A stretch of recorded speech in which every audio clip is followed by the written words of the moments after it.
Bonjour. Bonjour à tous. Bonjour Cécile. Ah, bonjour Sylvie. Donc, merci tout d'abord d'être si nombreux à cette conférence intitulée La place de la pédagogie dans le digital learning aujourd'hui. Donc, ce que je vous propose, c'est que nous allons procéder avec quelques questions de manière à amorcer un peu le débat. Et puis après, à la fin de la session, nous vous laisserons quelques temps d'échange et de questions. Voilà.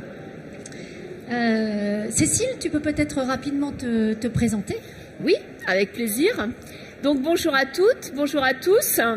Alors c'est toujours un plaisir d'être sur un salon de learning parce que... Ah, bonjour Adeline. Parce que en fait le learning, apprendre, c'est aujourd'hui devenu en fait un incontournable dans cette nouvelle civilisation.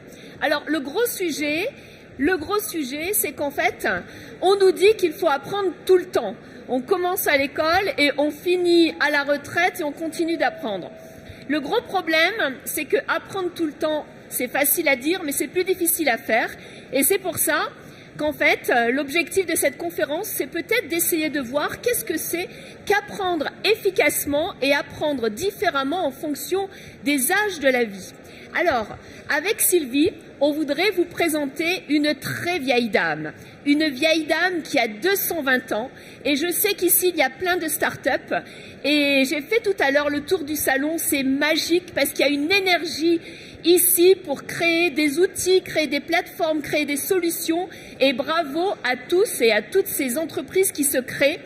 Nous sommes une vieille dame de 220 ans qui s'appelle le CNAM. On ne les fait pas, hein, non, heureusement pour nous. Et au CNAM, en fait, ce qu'il faut comprendre, c'est qu'en fait, on a été pionniers de la formation et de l'apprendre. Il y a de ça 220 ans, on était les premiers à créer des formations avec un slogan « Apprendre tout pour tout le monde ». C'est l'abbé Grégoire, en fait, un révolutionnaire qui a décidé de mettre l'apprentissage, le contenu pour tout le monde gratuitement. Et donc ça, c'est notre ADN, faire que tout le monde puisse apprendre toutes les matières, puisqu'on enseigne tout, sauf la médecine, mais la philosophie, la sociologie, l'histoire, la pharmacie, tout ce que vous voulez, et quasi gratuitement. Et donc, on a été les premiers à faire des cours à la télévision il y a très longtemps sur une chaîne qui était donc, je crois, la numéro 3, et il y avait soit la messe, soit les cours du CNAM le dimanche matin. On a continué par être les premiers à faire de l'enseignement à distance. On fait cet enseignement à distance depuis plus de 15 ans. Et on a été les premiers à faire les MOOC, les Massive Open Online Course. Et aujourd'hui, on reste les premiers dans le nombre de MOOC créés. Sylvie, on en a plus de 50 MOOC dans tous les domaines. Le droit social, les objets connectés, la RGPD, les ressources humaines, bien entendu tout ce qui est Java, Python, dans toutes les sciences, vous avez des MOOC du CNAM sur la plateforme universitaire FUN, France Université Numérique. Et donc, Cécile, justement, tu parlais de contenu. Alors, quelle est la place de la pédagogie dans le digital learning? Voilà, alors en fait, on a donc tous ces MOOC et notre façon de créer la connaissance, elle est en fait différente de tout ce que vous faites, vous, start-up. Vous êtes les fers de lance de la diffusion, de tout ce qui est marketing et de tout ce qui est contenu opérationnel métier.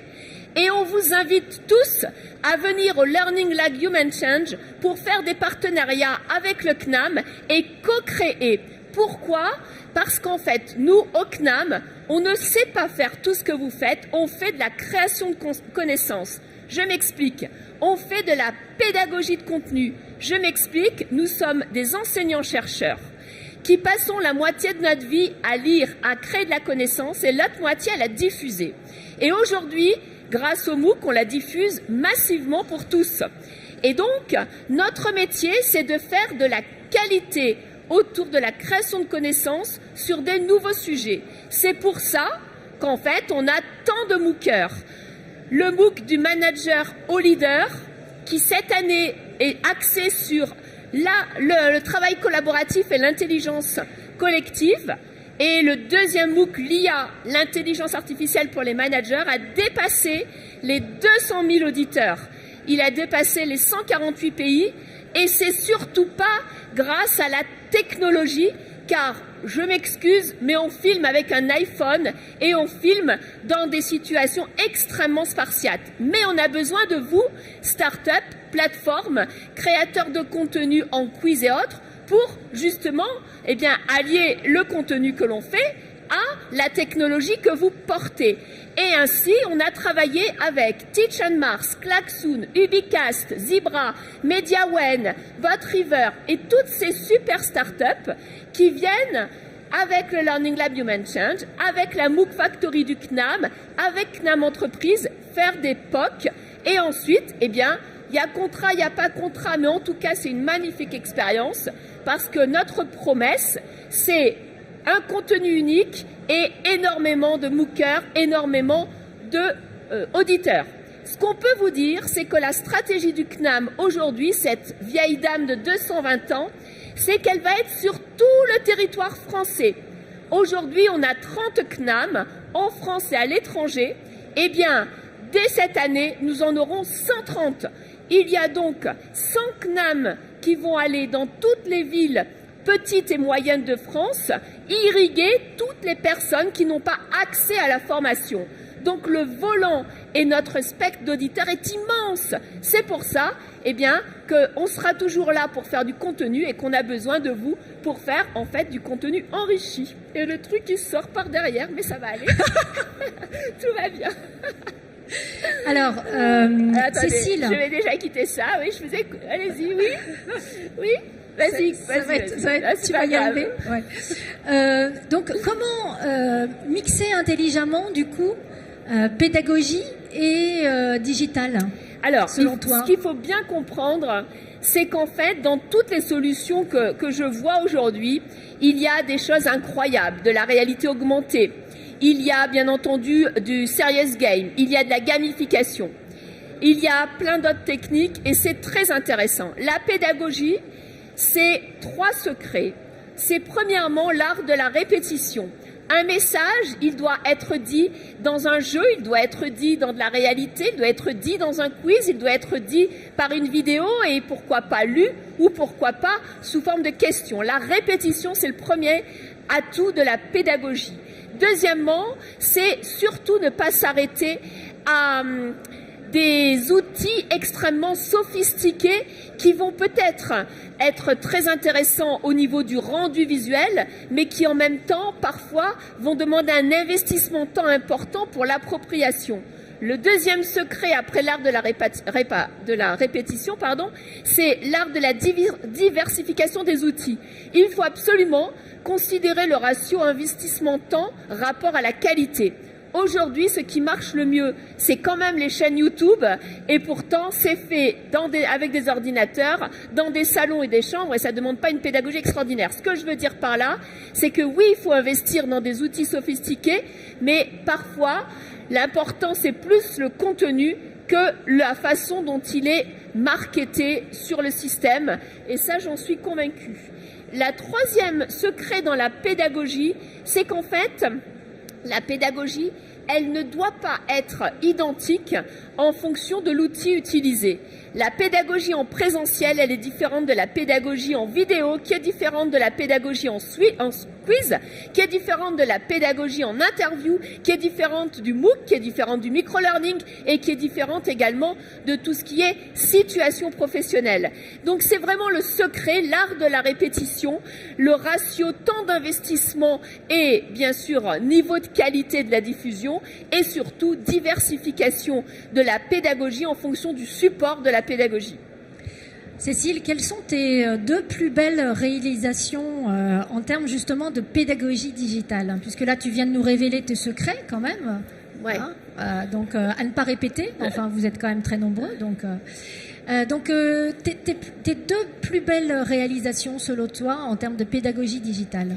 Alors, je sais pas. Moi, ce qui me fait plaisir, c'est quand il y a des MOOCers que je rencontre au hasard, et donc on fait un selfie et j'ai un mur avec plein de photos de tous les MOOCers, et ça c'est extraordinaire. Ce qui me fait plaisir, c'est quand il y a des intervenants. Je pense à Adeline, j'aimerais que tu te lèves Adeline, parce que Adeline est enseignante au CNAM, elle est spécialisée en veille, elle a été tout de suite d'accord pour travailler sur le MOOC, sur comment travailler en mode collaboratif, faire de l'intelligence collective, et ça c'est ça en fait la pédagogie, et c'est ça les plus beaux succès, c'est des MOOCers qui en fait racontent leur histoire. Alors c'est j'ai trouvé un travail grâce au MOOC, c'est je me suis rendu compte que je pouvais aller plus loin, j'ai piqué 2 vidéos et ça m'a permis de faire une mission de conseil, je suis maintenant addict à la chaîne YouTube Les Jeudis de Cécile, qui est tous les jeudis à 12h30 avec un interview super sympa sur les DRH et les dirigeants qui réfléchissent sur la transfo numérique, l'IA et le collectif. Et c'est surtout travailler avec des startups où on a compris qu'on n'était pas en co-compétition, mais on était au contraire en train de créer la façon de penser l'apprendre de demain. Donc pour moi, c'est ces petits moments de plaisir et de bonheur qui font que j'ai encore envie de continuer, sachant qu'il faut bien dire une chose, c'est qu'en fait au CNAM, on a très peu de moyens, beaucoup d'énergie, et je pense des équipes extrêmement dévouées, même si en termes de moyens, quand je vois ce salon, je me dis mais mon Dieu, on est sur une autre planète. Mais c'est pas grave, parce que le secret c'est la frugalité, c'est l'énergie et c'est l'envie d'aller plus loin. Tu nous as parlé donc là des réussites, hein, des points de succès par rapport au MOOC. D'après toi, et tu as une longue expérience sur ce sujet, quels sont, à contrario, les points de vigilance, c'est-à-dire les travers dans lesquels il ne faut pas tomber quand on pense digital, quand on pense pédagogie digitale et quand on pense e-learning?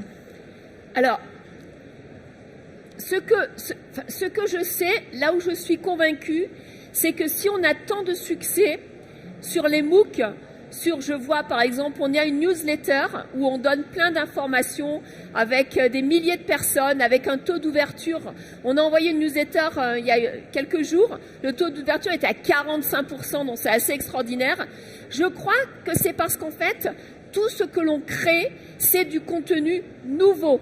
En fait, on se situe sur l'innovation en termes de contenu. On veut, grâce à des learning expéditions, on en a fait à Shenzhen en Chine, on en a fait aux États-Unis, on en a fait en Europe, apporter des clés de décryptage, des idées nouvelles, des témoignages nouveaux, et on est vraiment sur du freemium connaissance. Mais nos ressources pour la diffuser sont ce qu'elles sont. Voilà. Donc le digital, à mon avis, il y a 3 écueils. Le premier écueil, c'est d'investir votre argent simplement dans la façon de diffuser et non pas dans le contenu. Voilà, à mon avis, c'est une erreur. Parce qu'en fait, le plus important et ce que cherchent les gens, c'est d'être intéressés, d'apprendre, de réutiliser quelque chose qui n'est pas vu partout. Le deuxième écueil dans le digital, à mon avis, c'est de vouloir aller dans les effets mode. Je pense à l'an passé où on a voulu tester des learning analytics soi-disant faits par de l'IA. Eh bien, c'était absolument faux. C'était pas de l'IA, ça ne marchait pas.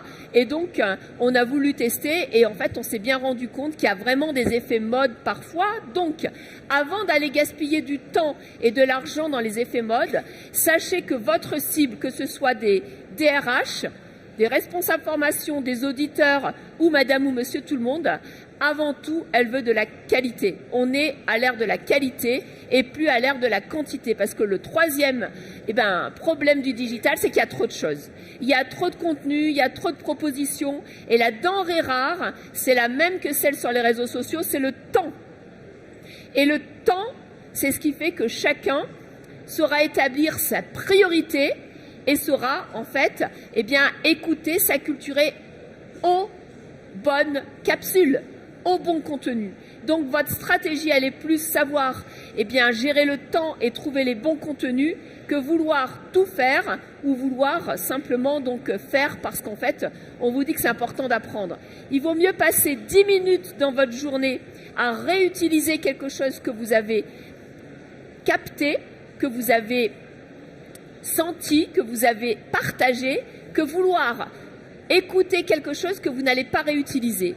Apprendre, ce n'est pas avoir de l'information, c'est réutiliser dans un autre contexte quelque chose qui vous semble pertinent. Et ça, on l'oublie bien souvent. Et le digital nous prend beaucoup de temps parce qu'on est dans le flux, beaucoup de temps, et on passe beaucoup moins de temps à réutiliser. Utilisez 2 minutes, un papier, un crayon pour voir le temps que vous passez sur les réseaux sociaux, sur les sites internet, à chercher, à écouter, et le temps que vous utilisez à réutiliser. Vous allez voir que le ratio, il est de 1 à 10. Donc, ça veut dire que vous n'apprenez pas. Si votre ratio, il est de 50%, dans le temps de captation et le temps de réutilisation, vous êtes ce qu'on appelle un learner, vous êtes quelqu'un qui apprend. Et donc, si vous n'arrivez pas à cet équilibre, je pense qu'en fait, vous êtes dans tous ceux qui sont dans le flux, mais pas ceux qui sont en fait dans la transformation de leur apprentissage. Donc, le digital, c'est une fuite en avant. Sachez modérer votre temps digital pour augmenter votre temps de réappropriation. Cécile, si tu parles avec ta casquette chercheur, quelles sont, d'après toi, les tendances à venir sur la formation e-learning? Alors, au sein du CNAM, en 2 mots, donc moi je suis enseignant-chercheur, je suis professeur des universités au CNAM et je manage toutes les formations RH dans tous les CNAM avec une équipe d'enseignants. Et à côté de cette casquette, j'ai monté un laboratoire de recherche action qui travaille sur le futur du learning et le futur des compétences et des innovations managériales. À l'intérieur de ce laboratoire, il y a donc une personne, Isabelle Galli, qui gère tous les aspects opérationnels et qui est une spécialiste des startups. Donc, si vous voulez travailler avec nous pour monter des POC et travailler sur des gros volumes d'apprenants avec des startups, contactez Isabelle Galli. Et donc, on fait plein de learning expéditions dans le monde entier pour voir comment en Asie ils apprennent, comment aux États-Unis ils apprennent, comment en Europe, en Finlande, etc. Et on a des thésards. Donc, j'ai plusieurs thésards qui travaillent sur justement comment on apprend sur les réseaux sociaux, comment on apprend avec l'IA, comment on apprend en situation de travail, etc. Et donc, on est là pour faire des articles scientifiques qui sont sur mon site, ceciledejoux.com, plus des ouvrages, plus des conférences, plus, bien entendu, des petits déjeuners et des partages d'expériences. Donc, tout ça pour dire qu'en fait, il y a la casquette universitaire, la casquette enseignant-chercheur. Et demain, ce qu'on peut dire, c'est qu'en fait, les MOOC, aujourd'hui, en France, malgré tout ce qu'on peut dire, c'est quand même le 2e pays au monde où il y a le plus de MOOC et le plus de personnes qui les suivent, après les États-Unis. Donc c'est une vraie tendance et aujourd'hui c'est encore plus drainé par l'Afrique francophone qui crée à partir des MOOC des salles de classe physiques, des MOOC Factory. Donc là il y a un vrai sujet et il y a donc un vrai marché. La deuxième tendance qu'on voit, c'est qu'il y a plein de nouvelles façons de penser les parcours et les expériences d'apprentissage. Donc là, on a des convictions, on a une méthodologie et on travaille énormément avec toutes les entreprises du CAC 40 pour leur donner en fait les points de passage obligés pour engager les collaborateurs à suivre du blended et des formations comme vous les proposez, que ce soit de la réalité virtuelle, des quiz ou autres. Et donc au-delà des MOOC et de ces parcours, il y a un 3e pan qui, à mon avis, est à construire, c'est comment demain on va réinventer le présentiel pour que ce présentiel, ce soit un moment à la fois de réseautage, de transformation d'expérience et un présentiel complètement différent de ce qui existe aujourd'hui dans les salles de cours ou les salles de conférences ou les parcours formation. Et donc pour réinventer ça, on a créé des capsules, on fait des tests et on a 2-3 modules qui marchent très bien avec un très bon engagement. Et je crois que savoir à la fois penser le digital et savoir penser, réenchanter le présentiel, c'est le secret des parcours qui marcheront demain.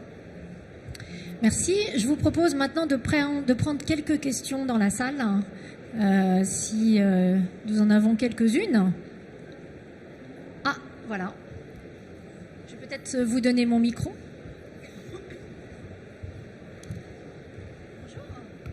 Bonjour, moi justement vous venez parler de capsules là, que vous essayez de mettre en place pour voir si ça fonctionne. Vous pouvez nous donner un exemple? Est-ce que vous pouvez vous présenter? Je m'appelle Agnès Montoffier, je suis ingénieure pédagogique. Dans quelle entreprise? Grenoble École de Management. D'accord. Alors, oui. Donc, je ne vais pas vous donner d'exemples précis sur des capsules parce que les capsules, on les teste en fonction des contextes et c'est tout l'art de la bonne capsule, c'est de faire en fait des capsules individualisées en fonction des parcours de formation. Donc, en fait, ce qu'on utilise, c'est on travaille à la fois avec une magnifique start-up qui maintenant, je ne sais plus si c'est une start-up, qui s'appelle Helptail. On travaille avec Ubicast, on travaille avec Teach on Mars, on travaille avec Klaxoon, on travaille avec Zebra. On travaille bien sûr avec Enshift, qui est une superbe start-up d'engagement. Et en fonction des publics, des besoins, eh bien, on va mettre un grain donc, de technicité de start-up, plus un grain de présentiel, plus un grain en fait de retour d'expérience. Et c'est en mixant ces trois pôles qu'on arrive à des parcours uniques. D'autres questions ? Bonjour, moi je suis Marie-Pierre Seyfried, je suis directrice de projet à HEC. Voilà, j'aimerais savoir comment est-ce que vous pouvez réenchanter le présentiel. Est-ce que vous pouvez nous donner quelques idées, quelques conseils ? Alors ça, c'est l'art justement du professeur qui va se mettre dans une casquette de l'apprenant. Je suis absolument contre les classes inversées classiques parce que sur nos publics de jeunes français, ça ne marche pas. Les classes inversées marchent très bien avec des publics internationaux parce qu'ils ont été éduqués pour lire des choses avant ou aller sur des sites internet parce qu'ils ont payé leur éducation et quand ils viennent en classe, ils savent qu'une minute ça coûte cher, donc ils ont fait le travail préalable. Maintenant, ayant enseigné plusieurs années à HEC, faites ça avec des étudiants d'HEC, ça marche pas du tout. Donc, réenchanter le présentiel, c'est surtout pas de faire de la classe inversée classique, c'est arriver avec une palette de magiciens où on a des outils qui répondent à trois besoins: inspirer, transmettre et permettre aux apprenants, quels qu'ils soient en formation continue ou à nos jeunes, de réutiliser maintenant pour pouvoir ensuite devenir les ambassadeurs de ce qu'ils ont réutilisé. Et donc ça, c'est vraiment tout l'art de la pédagogie. On a créé des modules d'époque qui aujourd'hui nous permettent et à la fois d'avoir des outils concrets et une méthodologie qu'on utilise dans des entreprises de CAC 40 et ça marche très très bien parce qu'en fait on a fait la synthèse de trois choses: les neurosciences qui nous apprennent comment on apprend, les sciences de l'éducation qui nous disent justement qu'est-ce qui fait qu'un canal permet d'apprendre ou pas, et surtout tout ce qui est lié en fait à la philosophie qui permet de savoir comment l'influence et le fait d'être dans une logique de mimétisme permet en fait d'aller beaucoup plus loin qu'apprendre. Donc neurosciences, philosophie et sciences de l'éducation. Notre question ? Bonjour, moi Benoît Acmaron, je suis ingénieur structure de bâtiment. Et je m'intéresse beaucoup à la formation, je suis aussi enseignant à l'école d'architecture de Montpellier. Et je me posais une question sur est-ce que vous pourriez un peu développer les POC et avec qui vous avez élaboré des POC, quel type de société et quel a été le retour derrière pour ces sociétés ? Écoutez, nous on travaille beaucoup comme ça, c'est-à-dire qu'en fait on travaille avec de la confiance, c'est-à-dire on a des MOOC à disposition, du travail sur de l'enseignement à distance, de la FOD et des cours en présentiel. Et donc on travaille avec des startups qui veulent en fait co-construire avec nous une séquence. On la met sur plusieurs modalités. On la teste, on la déforme, on la reforme, on la recrée en fonction des différents publics que l'on a et on leur assure donc une présentation à la fois donc dans la presse, dans les newsletters, dans les différents supports et ensuite on fait du débrief et donc on a ainsi fait l'an passé le premier chatbot en e-learning avec BotRiver, c'était très intéressant. On travaille aujourd'hui avec une super start-up qui s'appelle Zebra sur du forum interactif, c'est passionnant et donc en fait on a un vrai travail de co-construction avec les startups parce qu'en fait elles ont compris que l'erreur de toutes les entreprises qui sont ici, c'est de faire très souvent simplement en fait de la solution sans avoir ceux qui créent de la connaissance. Or, demain, je suis désolée, vous n'allez pas tout apprendre avec YouTube et tout apprendre simplement avec du motion design. Si vous voulez aller plus vite et être dans de la justement différenciation, il faudra que vous fassiez appel à des enseignants-chercheurs. Et ceux qui l'ont compris, eh bien, ils ont bien compris que s'ils avaient autant la qualité de contenu que de la bonne solution technique, ils iraient beaucoup plus loin que les autres. Et donc, nous, on s'adresse à ces startups qui nous prennent pas de haut, parce qu'il y en a qui nous prennent de haut, hein, bien entendu, et qui veulent pas travailler. Bon, bah, très bien. Mais à celles qui elles sont dans la co-construction, et on a donc de super retours. Et donc, ensuite, ça leur permet d'avoir à la fois des datas, du volant, l'accès à des publics, et puis en même temps de co-construire et de partager avec des professionnels de pédagogie. Donc c'est toujours intéressant. Non, c'est gratuit. Ah non, moi j'ai pas de sous, j'ai pas de carte bleue, j'ai pas de panier sur Internet. Au CNAM, on est dans une logique, tout est gratuit, tout est innovant et on continue d'innover, quelles que soient les solutions. Et l'important, c'est que justement la formation, elle soit quasi gratuite pour tous, puisque c'est la mission du CNAM. C'est la mission première du Conservatoire national des arts et métiers. De la formation continue, tous les savoirs pour tous. Une dernière question peut-être. Voilà. Oui, une dernière question, rapide si possible. Monsieur ?